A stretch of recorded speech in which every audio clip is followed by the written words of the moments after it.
Radio J. Sepharim, Michel Zerbib. Radio J.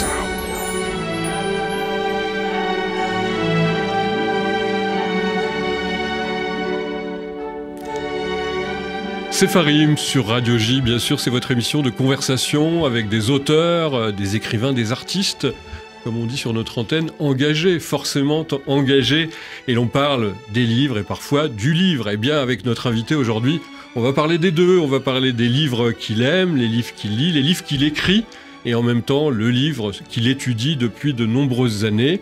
C'est un médecin savant et qui n'en est pas à son premier coup d'essai sur justement l'analyse de la médecine dans la Bible, dans le Talmud. Et là, il nous revient avec un livre tout à fait passionnant. Rien que le titre va vous intéresser. Réflexion talmudique sur les rêves.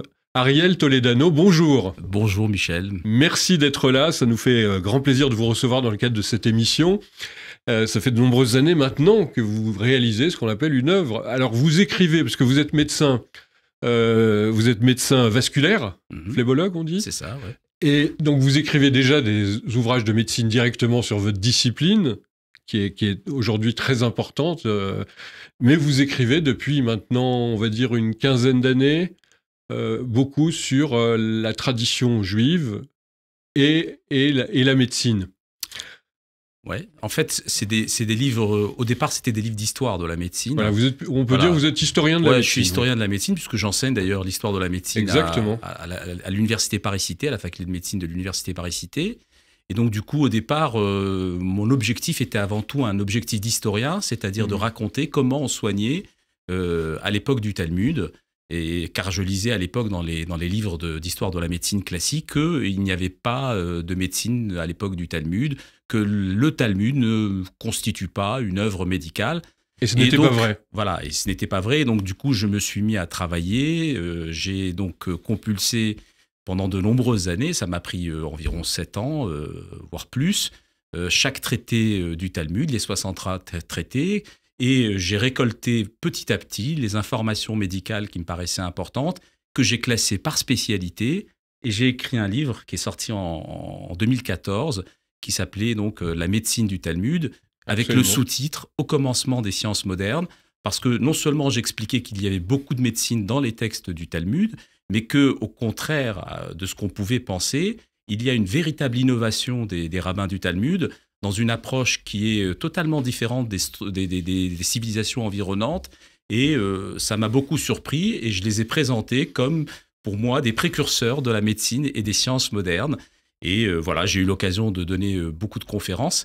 Et ce qui m'a peut-être mis le pied à l'étrier à l'époque, c'était une émission que j'avais faite avec Josie Eisenberg, qui m'avait gentiment invité et qui avait trouvé passionnant ce livre, et qui m'avait d'ailleurs lui-même encouragé à continuer, et m'avait invité ensuite plusieurs fois dans ses émissions. Voilà. Donc, Josie Eisenberg fait partie de ceux qui m'ont beaucoup encouragé à faire donc, cette œuvre médicale entre la médecine et nos grands textes de notre tradition. Alors justement, les Sepharim, ou le Sefer, voilà, ou le livre. Ouais. Ou le livre, vous êtes dans les deux catégories, si on peut dire, du championnat du monde, en vérité, de la connaissance et de l'éveil sur la tradition aussi juive, assez formidable. Alors, puisqu'on a parlé de la tradition, pour vous présenter encore un tout petit peu, Ariel Toledano, nos éditeurs, si vous avez pu vous rentrer quand même aisément dans l'océan, comme on dit, du Talmud, c'est que vous avez une formation, vous êtes issu d'une famille qui était déjà tout à fait érudite. Voilà, c'est ça. Je suis issu d'une famille de rabbins,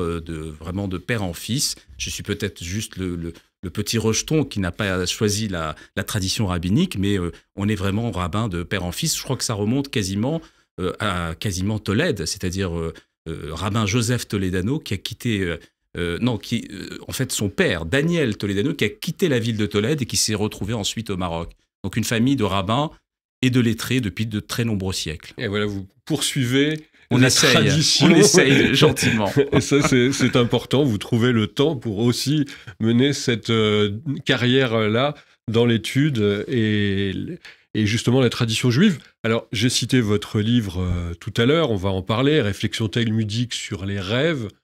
Tout le monde rêve, on se souvient des rêves. Tout à fait. Le rêve, en fait, n'existe que parce qu'on le raconte. Hein. Vous le dites dans ce livre, c'est aussi la tradition juive.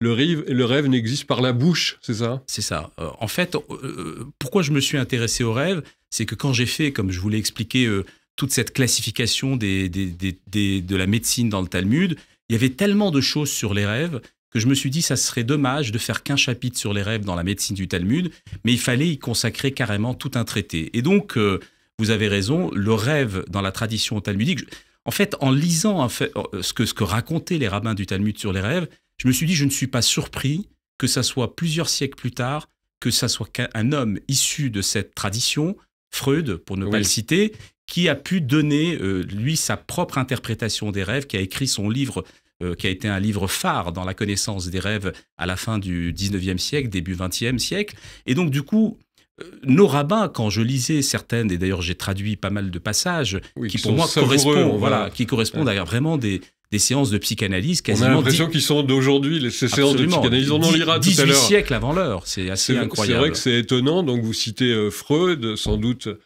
consciemment ou inconsciemment, c'est le cas de le dire, pour qu'un psychanalyste il s'est inscrit dans cette tradition d'interprétation des rêves.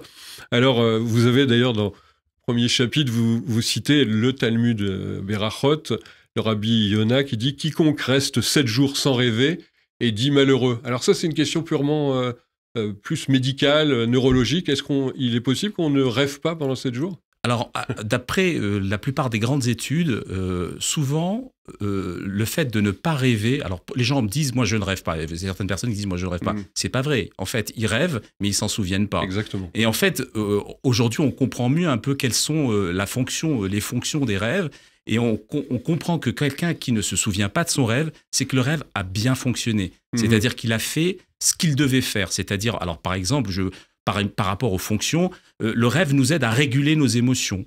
Et donc du coup, si les émotions ont été régulées, on peut ne pas se souvenir du rêve. Mais ça ne veut pas dire qu'on ne rêve pas. Tout le monde rêve.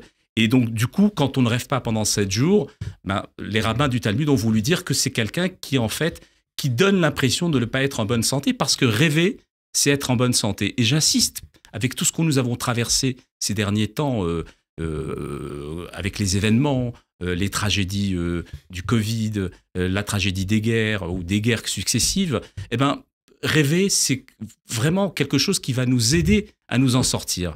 C'est ce que veulent dire les rabbins du Talmud. La fonction éminente du rêve. Alors, en hébreu, c'est vrai qu'on utilise une formule, un verbe redondant, enfin un verbe, on dit chalamti chalom. Exact, chalom, chalamti. Ça veut dire quoi? Il faut redoubler de sens.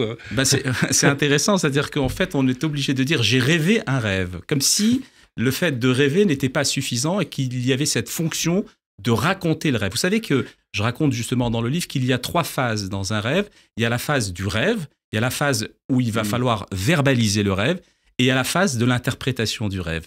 Et ce chiffre 3 est fondamental, non seulement dans la tradition talmudique, mais aussi dans l'interprétation des rêves telle qu'on l'aperçoit aujourd'hui dans les neurosciences ou dans la psychologie cognitive concernant le sommeil. Voilà l'intuition des rabbins. Vous dites que les rabbins du Talmud sont beaucoup intéressés à ce sujet. Ils estiment qu'un rêve non interprété comme une lettre qui n'a pas été lue. Donc le rêve vraiment est fondamental, il a une fonction presque vitale. Ouais, c'est intéressant parce que là, on rejoint ce que je lisais, ce que je racontais dans la médecine du Talmud, c'est que les rabbins avaient comme ambition, à l'époque, c'est de comprendre la fonction des organes. C'est quelque chose d'assez incroyable qu'on ne voyait pas dans les traités de médecine de leur époque, ni d'Hippocrate, ni de Galien. C'est venu très très tard, c'est-à-dire que la fonction des organes, c'est quasiment au 19e siècle qu'on a commencé à comprendre les organes. Et les rabbins ont tenté de les comprendre dans plusieurs traités talmudiques.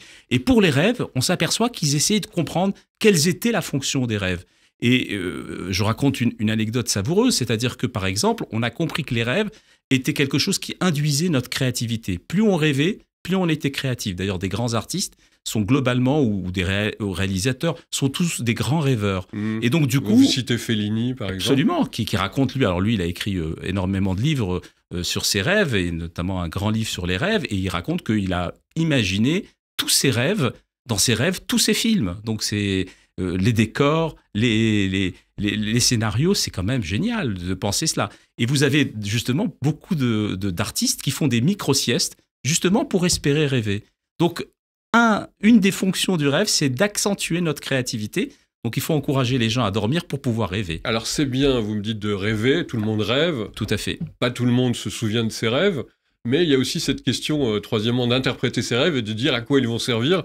Vous avez un chapitre qui s'intitule « L'homme est capable de se réaliser à travers ce qu'il a rêvé ». C'est ça le but ? Alors ça, c'est exactement ce que pensent les rabbins du Talmud, c'est-à-dire qu'en fait, les rêves sont là pour vous aider à réaliser certaines choses. En fait, ils ne vont pas vous donner... Alors, il y a des avis... Alors, on ne va pas rentrer dans les rêves prophétiques qui sont très importants dans la Bible, Oui. mais en tout cas, les rêves sont en fait le reflet d'un désir d'avenir. C'est-à-dire que ce que vous avez envie d'avoir comme avenir, les rêves vont vous aider à réaliser ce désir d'avenir. Et c'est ça ce qui est intéressant, c'est-à-dire que c'est pour ça qu'on vous dit que quelqu'un qui est malheureux parce qu'il ne rêve pas, c'est parce qu'il n'a pas ce désir d'avenir, de concrétisation d'un désir d'avenir. Et d'ailleurs, j'adore cette anecdote que j'ai mis en introduction de mon livre, où un rabbin demande à un de ses fidèles, qu'est-ce qui te fait vivre ? Ah oui, formidable. Et lui, il lui répond, je suis boulanger. Il lui dit, mais attends, je te demande pas d'où tu tires ta subsistance. Je te demande qu'est-ce qui te fait vivre, qu'est-ce qui te fait rêver, sous-entendu. Et ça, c'est important. C'est-à-dire que si tu ne rêves pas, ben, tu n'as pas d'espérance. Pas de raison de vivre. Voilà, c'est ça ce qui est important. Et c'est pour ça qu'aujourd'hui, c'est si important de rêver. Voilà. Et dans la tradition juive, alors on aime bien ce chichim, ce 1/60e. Tout à fait. On dit que le rêve, c'est 1/60e de la prophétie. Mais est-ce que ça veut dire que le rêve, selon vous, Ariel Toledano, docteur Toledano, le rêve est vraiment prémonitoire? Le rêve annonce ce qui va se passer? Ou il dit autre chose? Il y a certains rêves qui sont probablement prémonitoires. C'est pour cette raison qu'ils disent que c'est 1/60e de la prophétie. Mais j'ai tout de suite expliqué qu'en fait, Maïmonide dit c'est 1/60e, mais c'est pas de la vraie prophétie. Donc, à part évidemment quand le rêve est réalisé par des grands hommes, que sont certains prophètes qui ont été capables justement d'avoir des rêves qui sont totalement prémonitoires. C'est ce que dit Maïmonide, évidemment. Absolument. Absolument. Illustre, on peut dire médecin, confrère pour vous, qui dit que la prophétie, c'est le plus haut degré de la faculté imaginative. Tout ça à aussi, fait. Dans la Bible et dans le Talmud, c'est important, l'imagination. Absolument. Et Maïmonide va plus loin, il dit que ce qui est très important, c'est non seulement la faculté imaginative, mais pour lui, ce qui est important, c'est l'accès à la connaissance. C'est-à-dire que, vous savez, dans la tradition juive, et je veux rendre hommage à Robert Badinter, que j'ai eu la chance de connaître, qui vient de nous quitter, et il disait que ce qui symbolise l'aristocratie dans la tradition juive, c'est l'aristocratie du savoir. Exactement. Et voilà, il n'y a rien de mieux que la connaissance.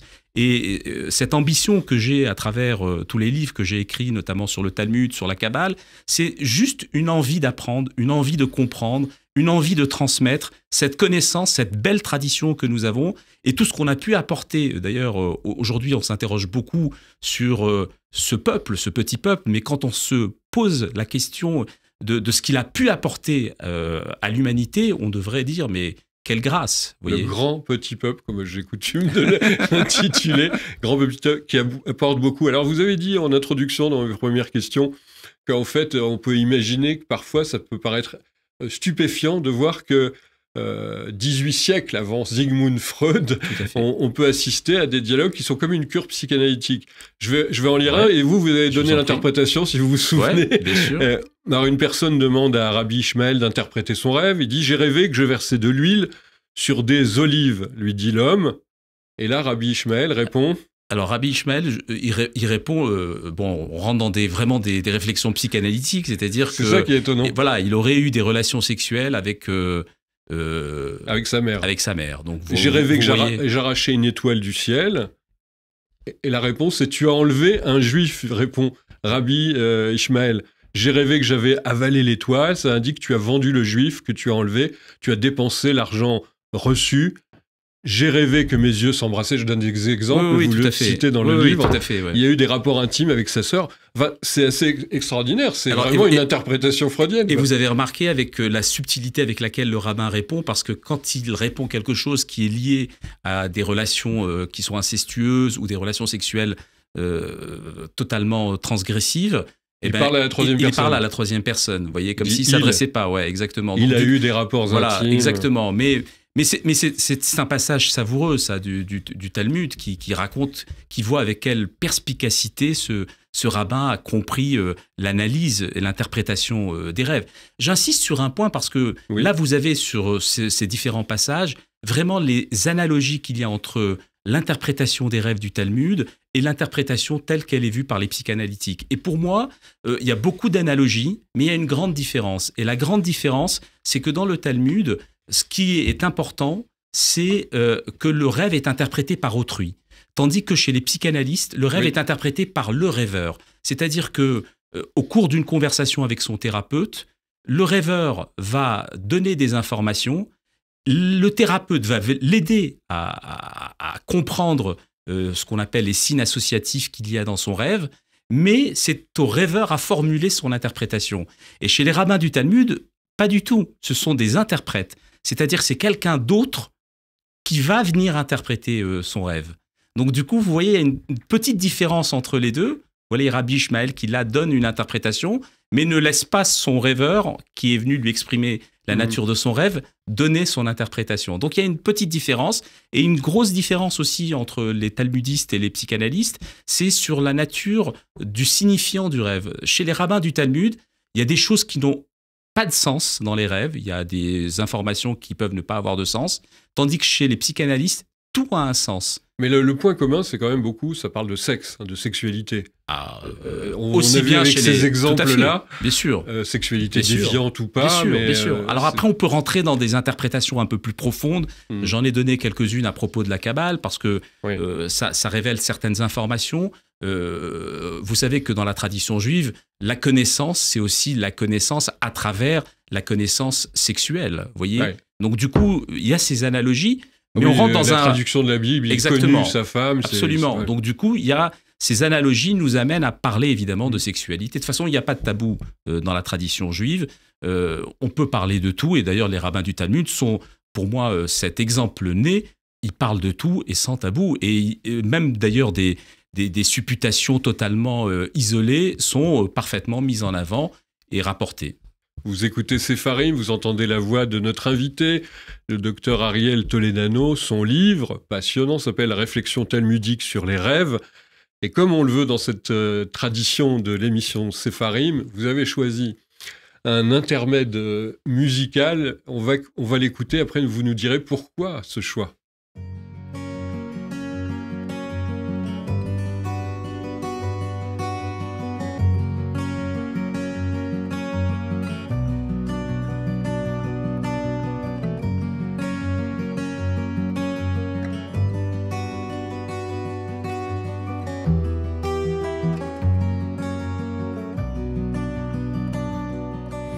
תפילה להניח ידוף ולפני השם ישפוך שיחו תפילה להניח ידוף ולפני השם ישפוך שיחו תפילה להניח ידוף ולפני השם ישפוך שיחו תפילה להניח ידוף ולפני השם ישפוך שיחו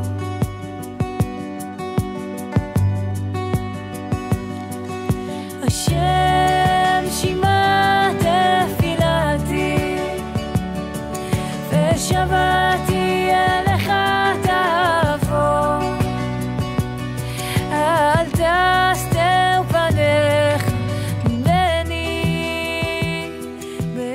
Sepharim sur Radio J, notre invité Ariel Toledano, le docteur aussi, le savant du Talmud et de la Bible, puisqu'il nous revient avec un nouveau livre passionnant, Réflexion talmudique sur les rêves, que je montre à notre caméra. On parlait bien sûr de tout ce qui compose la fonction du rêve dans la tradition juive, talmudique, biblique. Alors il y a justement un célèbre psaume, on entendait le psaume 102, c'est ça ? Exact. Pourquoi l'avoir choisi ? En fait, pour une raison simple, c'est parce que j'ai lu, je ne sais plus par quel commentateur, qu'il y a 3 livres des hagiographes, vous savez, des écrits, Ketuvim, qui détiennent ce qu'on appelle la vérité.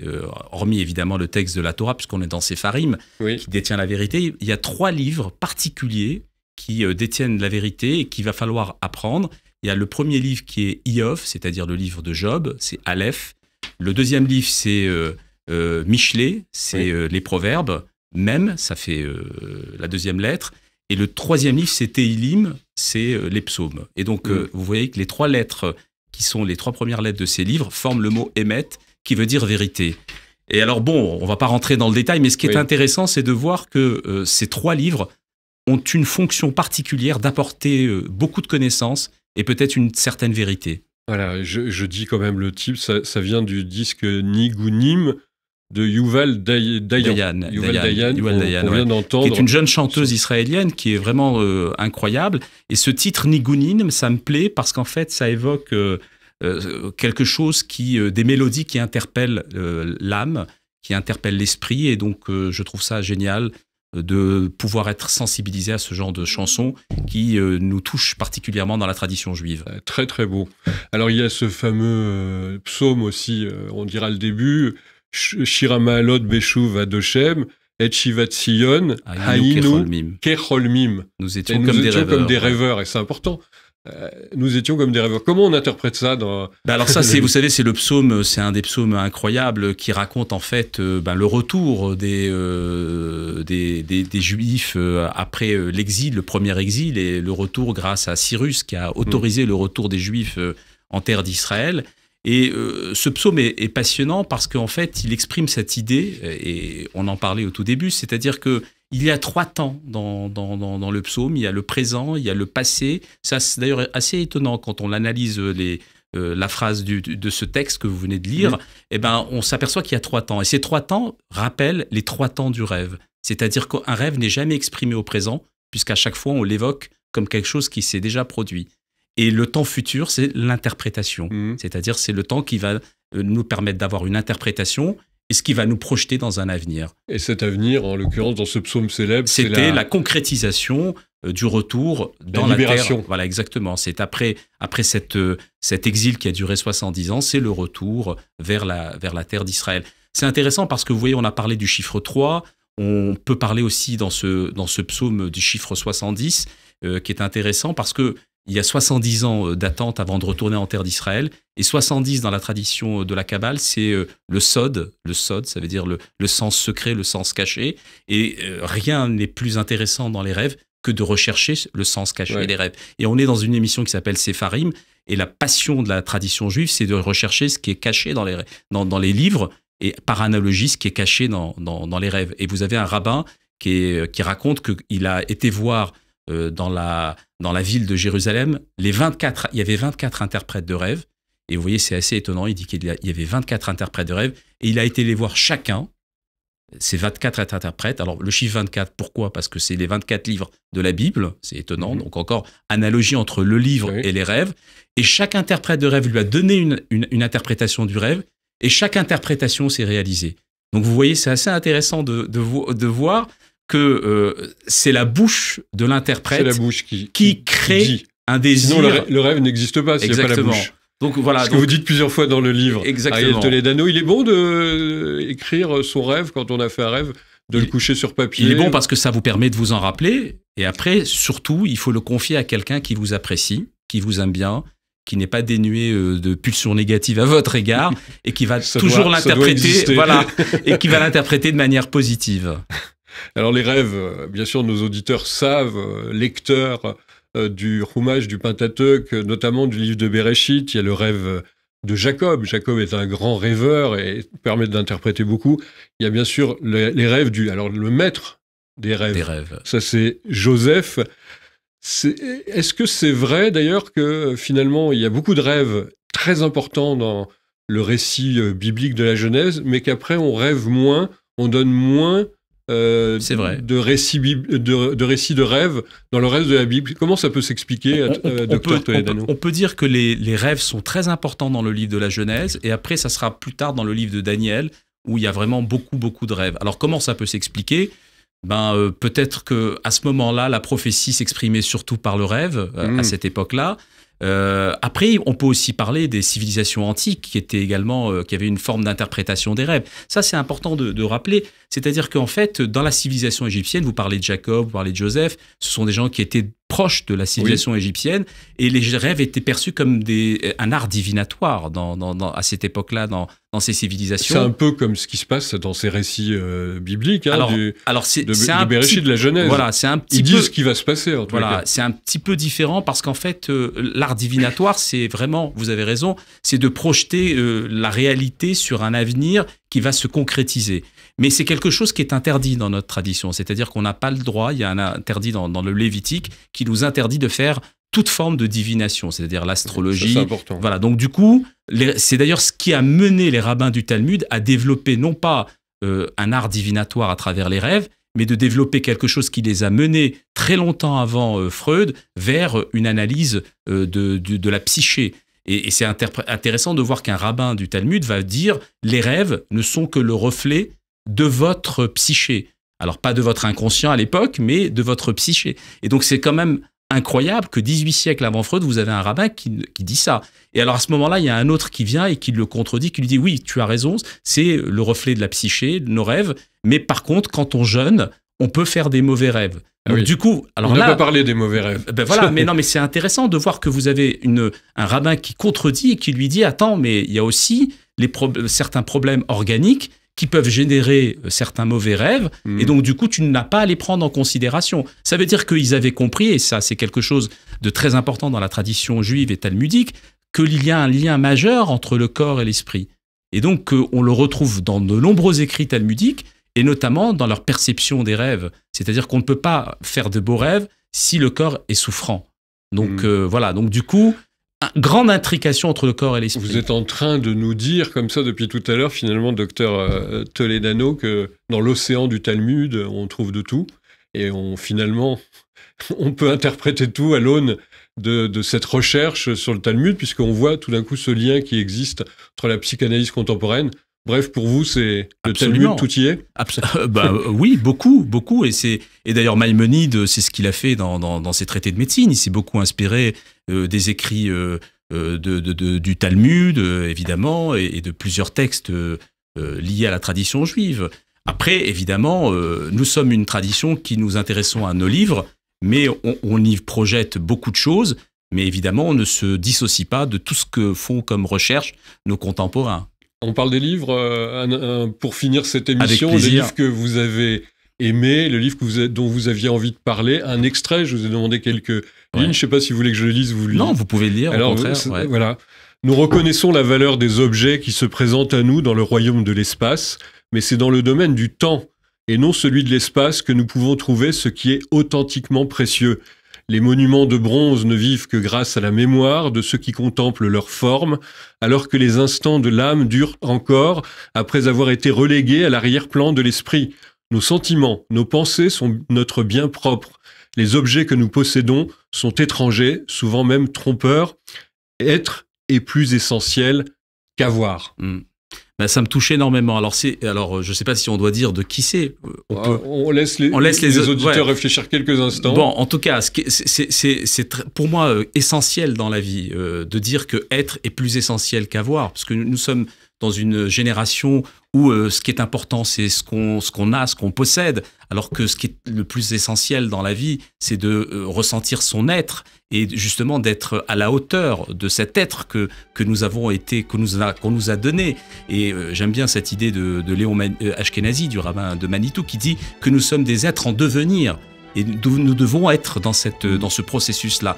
J'adore tellement cet auteur. Il s'appelle Abraham Eshel, on peut le dire. Abraham Isaac, Abraham Yehoshua Eshel, qui est pour moi un des très grands contemporains du judaïsme. C'est un rabbin américain. Et il a écrit un livre qui s'appelle Les bâtisseurs du temps, dont est issue cette phrase. Et la dernière phrase de ce livre, c'est « L'éternité donne naissance au jour ». J'ai tellement adoré ce livre que j'ai écrit un livre qui s'appelle « Réparer les corps, réparer le monde ». Et j'ai commencé mon livre par cette phrase, comme l'envie de poursuivre cette conversation avec Abraham Eshel. Magnifique, merci infiniment Ariel Toledano d'avoir été notre invité. Je rappelle le titre de votre ouvrage aux éditions InPress, Réflexions talmudiques sur les rêves. Vous allez voir, chers auditeurs, ça va vous passionner. Merci d'avoir été avec nous et j'espère à très bientôt sur Radio J.